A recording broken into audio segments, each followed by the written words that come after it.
Hello, my name is Ben Lingenfelter. My students call me Mr. L. I work at Coastal Middle School and I teach 8th grade ELA and 9th grade Comp Lit. Today we're going to be covering what I call choosing and using evidence in writing, and that is standard RL1, using evidence in your writing. So we're going to use a very well-known piece of literature as our example, and we're going to do this.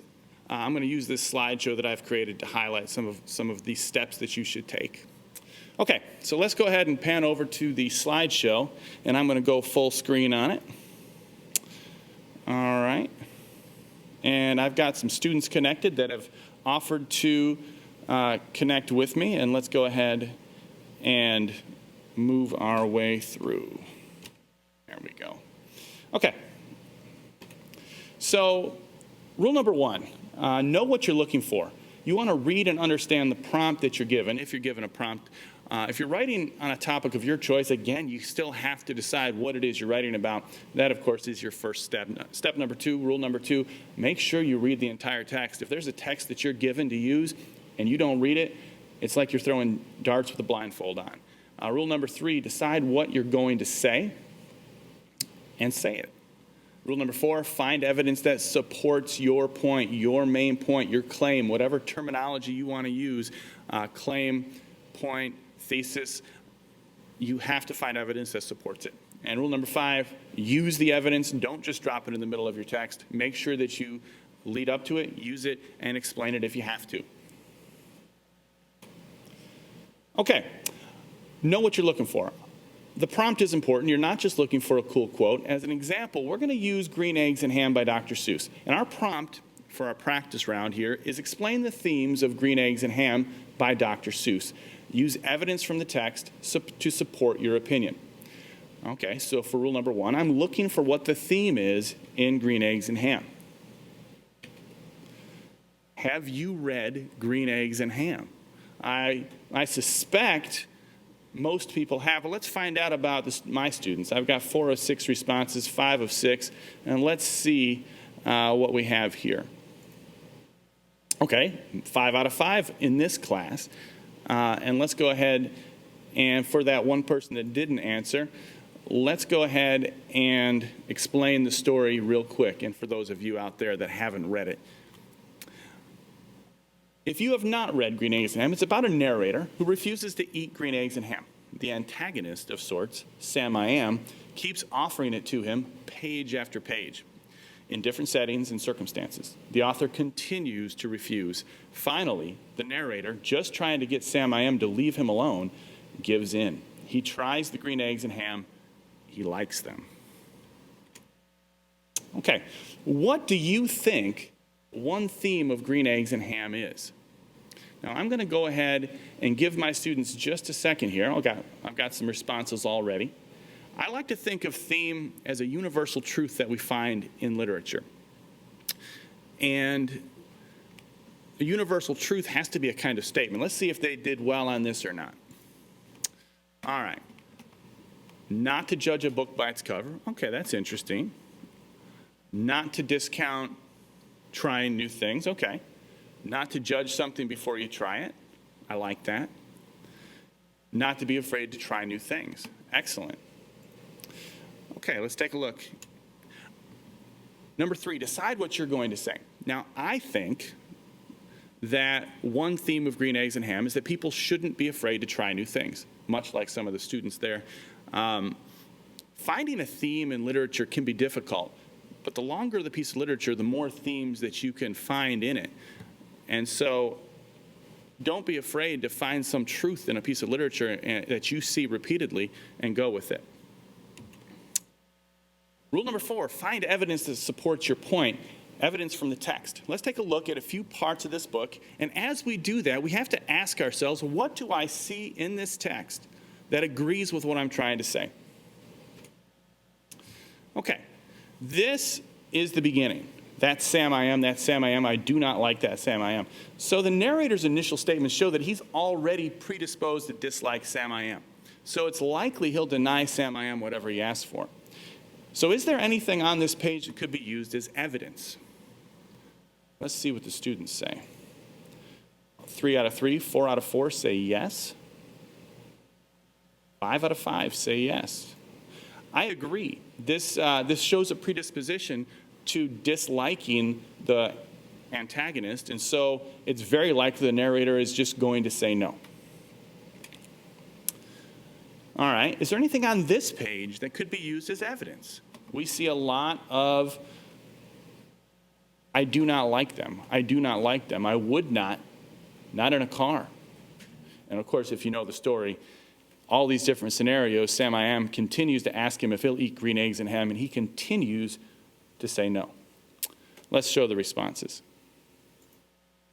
So I get a couple up here where people say that yes, and I get a whole lot of I do not like them down here where students say I could use this as evidence in my response. I agree. All of this could be used.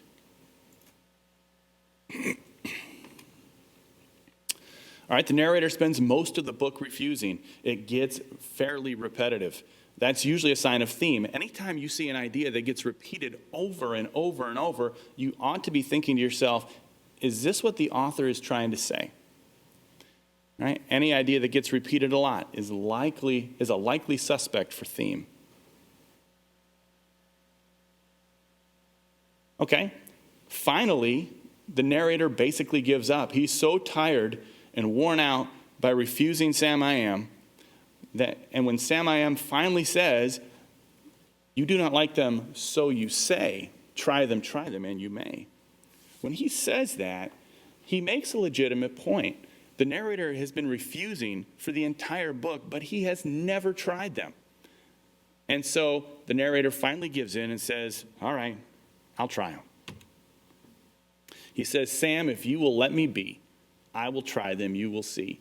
And so here's where he gives in. Here's where he says, I'll try them. And then he says, say, I like green eggs and ham. I like them, Sam I Am. And so here's the conclusion of the story. And this is where we really see the theme of the story come out loud and clear. All right, so which evidence on this page supports our main idea that trying new things is a good thing? And my students are going to drop green dots where they think we have good evidence and red dots where they think we have bad evidence. Let's see what they do here. All right, I've got several students still in process. Let's take a look. Okay, I see a lot of green dots here, and I see red dots down here. Now, I will say this. I was only allowed to give the students 3 green dots, so I wonder if they wouldn't have put green dots on one of these if they had the chance. But everything here actually could be used. But I do agree that as far as strength and weakness, these two are probably the weakest pieces of evidence available, and these probably are the strongest.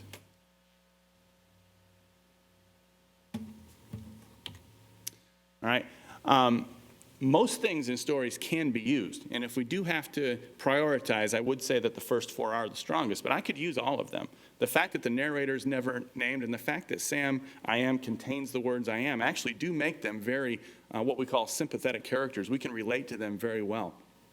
And so the narrator at the end of the story, when he does give in, if I'm sympathizing with him as a character, I can relate to him as a character, then that's a piece of evidence that I could use very well and something that Dr. Seuss may have done very intentionally.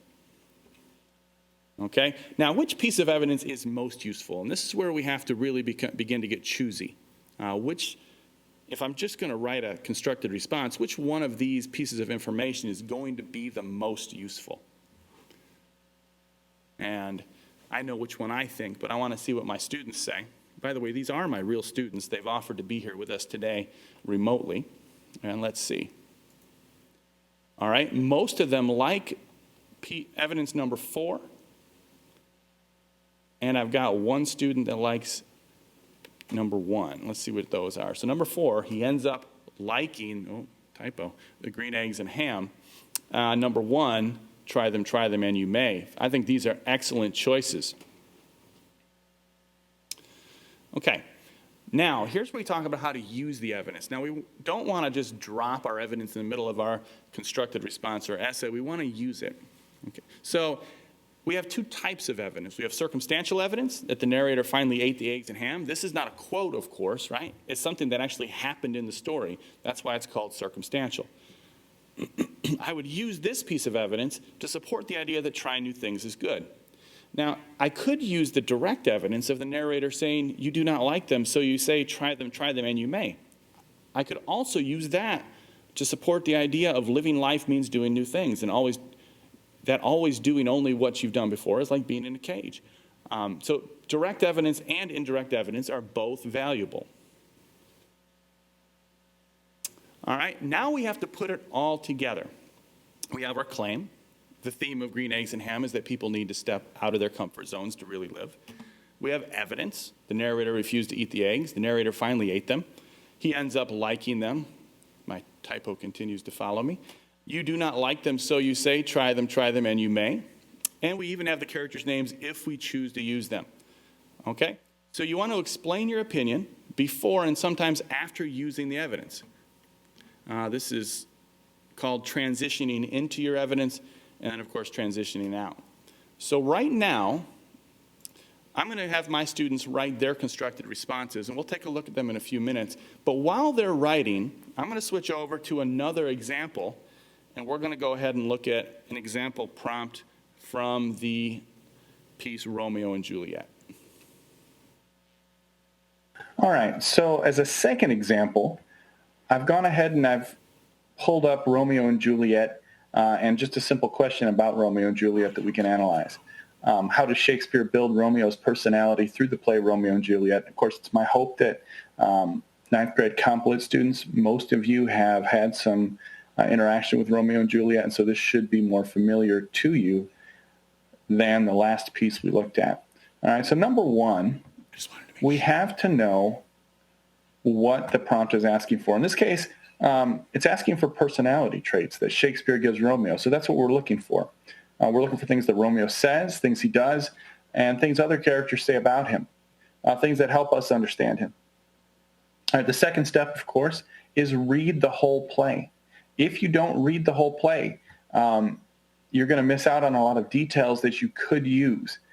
In this instance, I just graphed out the story real quick. Romeo is acting emo, crying over Rosaline, who doesn't want him. Romeo goes to Capulet party where he meets and falls in love with Juliet.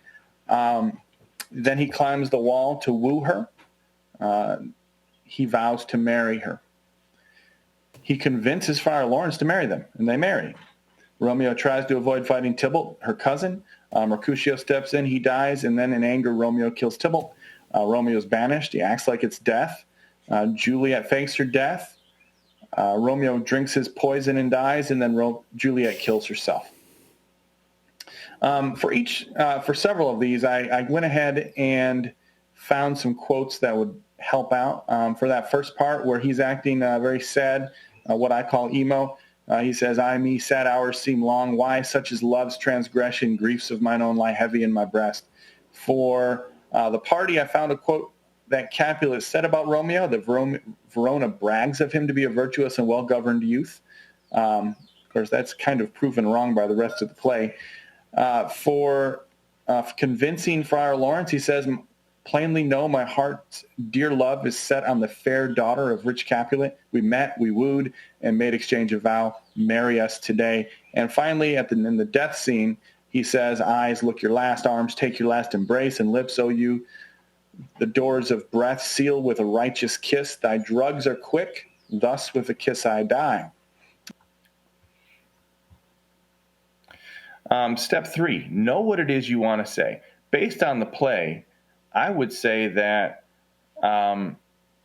Romeo started out an emotional young man, one who seems immature. He's impulsive and emotional, and he doesn't change much throughout the play. This would be my quick summation of Romeo's personality. Step 4, find the evidence. Now, we've already found some, but I'm going to list a little bit more circumstantial evidence as well as some direct evidence down here with the quote. Number 1, Romeo's emotional talk at the beginning of the play shows us very clearly that he's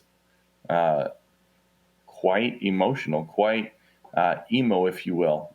Number 2, Romeo changes love in a moment. Again, a simple example of his impulsiveness. Number 3, he marries Juliet the day after he meets her. Number 4, the way he acts when he's banished. Look at this. He says, "Ha, banishment, be merciful, say death. For exile hath more terror in his look, much more than death."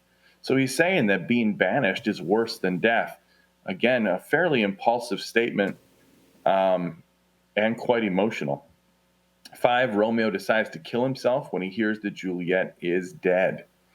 Okay, finally, let's look at the written.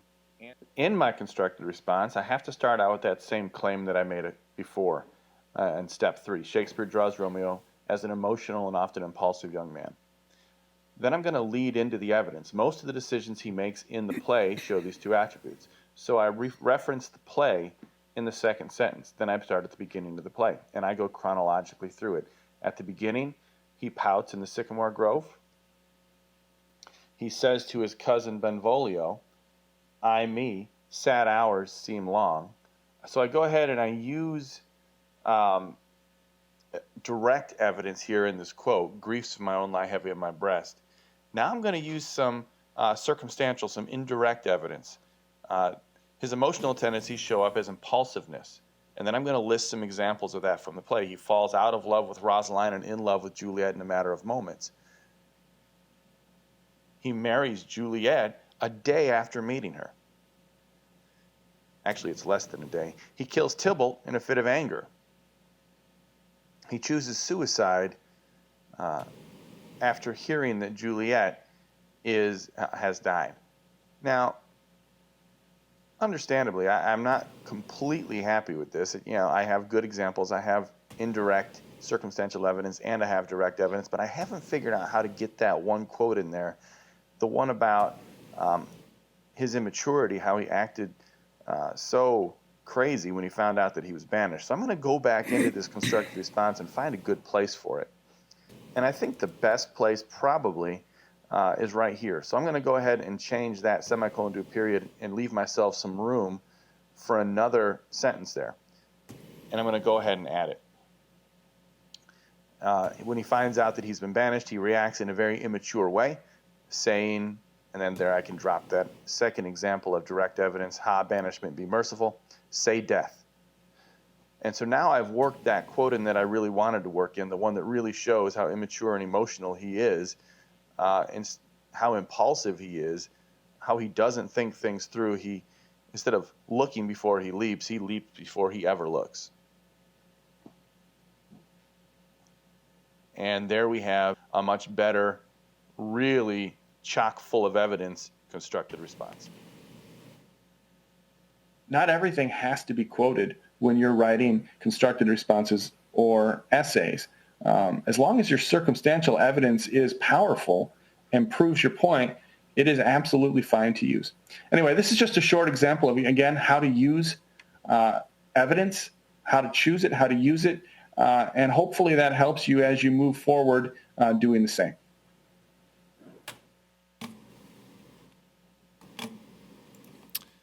Okay, so that should have given my students enough time to get their constructed responses finished. Let's go ahead and take a look at what they wrote before we get to my finished product. All right, this one here says, "One of the themes of Dr. Seuss's book, Green Eggs and Ham, is to never judge a book by its cover. He uses the narrator, whose name is never stated, to communicate that you should never judge just by what you see. Sam I Am also brings up a good point when he says, you do not like them, so you say, try them, and you may. By saying this, Sam I Am is basically saying that the narrator needs to try them before he just judges them. Another theme in this book is trying new things. The narrator has never had green eggs and ham. Dr. Seuss is trying to communicate that it is okay to try new things and to have new experiences." I like a lot of what this student did. He or she made a good claim at the beginning, and it certainly wasn't the same one that I used. Then the student brought a good piece of direct evidence in and explained it after using it. Now, I do wish he or she hadn't brought in a second theme at the very end, because that kind of gets us away from the basic idea at the beginning. But this is a great rough draft and certainly could be worked with. I think the theme is not to judge something before you try it, because throughout the book the narrator has said he doesn't like green eggs and ham, but once he tried it, he loved it. Good circumstantial evidence, good claim at the beginning, I think some direct evidence and some explanation is in order for this one to become a little bit better. The theme of Green Eggs and Ham is to never discount trying new things because you never know if you'll like them or not. Sam I Am made sure that the narrator tried Green Eggs and Ham, so once the narrator did, he ended up liking them. If this student had continued to bring this one back to real life today and to compare this to how we sometimes are afraid to try new things, this would be a very good beginning to a constructed response. The theme of the story, Green Eggs and Ham, is to encourage people to try new things. The author is trying to tell its young readers to overcome their fears and to try something new. In the story, the nameless main character is repeatedly asked to try the green eggs and ham. The main character refuses to try them until the end, and he quickly realizes that it is actually good. He does this to show and encourage his readers that it could be enjoyable to try new things no matter where you are and how extreme it might be. This is a really, really good response. We've got a good claim at the beginning. We've got a tiny bit of direct evidence and a lot of circumstantial evidence, but it all supports that main idea.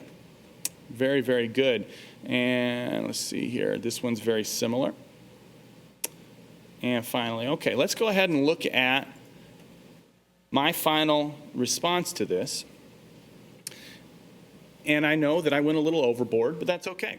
Dr. Seuss, in his short fiction work, Green Eggs and Ham, asserts as his main theme that people should try new things and that the refusal to do so will only cause problems in your life. His purpose is to help youngsters overcome their natural fear of the unknown and to learn how empowering it is to eat green eggs and ham. Now, I put that in quotes because it's supposed to be symbolic.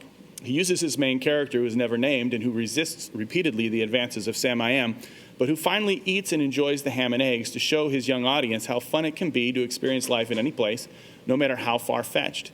Sam I Am points out to the narrator that you do not like them, so you say, try them, and you may. This shows the reader that the narrator's reluctance, much like our own tendencies to stay in our safe zones, is not founded in experience. Even the name Sam I Am helps youngsters place themselves in the shoes of a trier of new things, the I Am helping them reach for that inner adventurer present in all of us. Now, yes, I went a little too far, but this story has a lot more in it than probably you realized when you were 5, 6, or 7 years old and you used to love it. Anyway, this is just an example of how to choose and use evidence, and let's have a little recap. Okay? Rule number one says, make sure you understand the prompt. In this case, it was explain the theme of Green Eggs and Ham.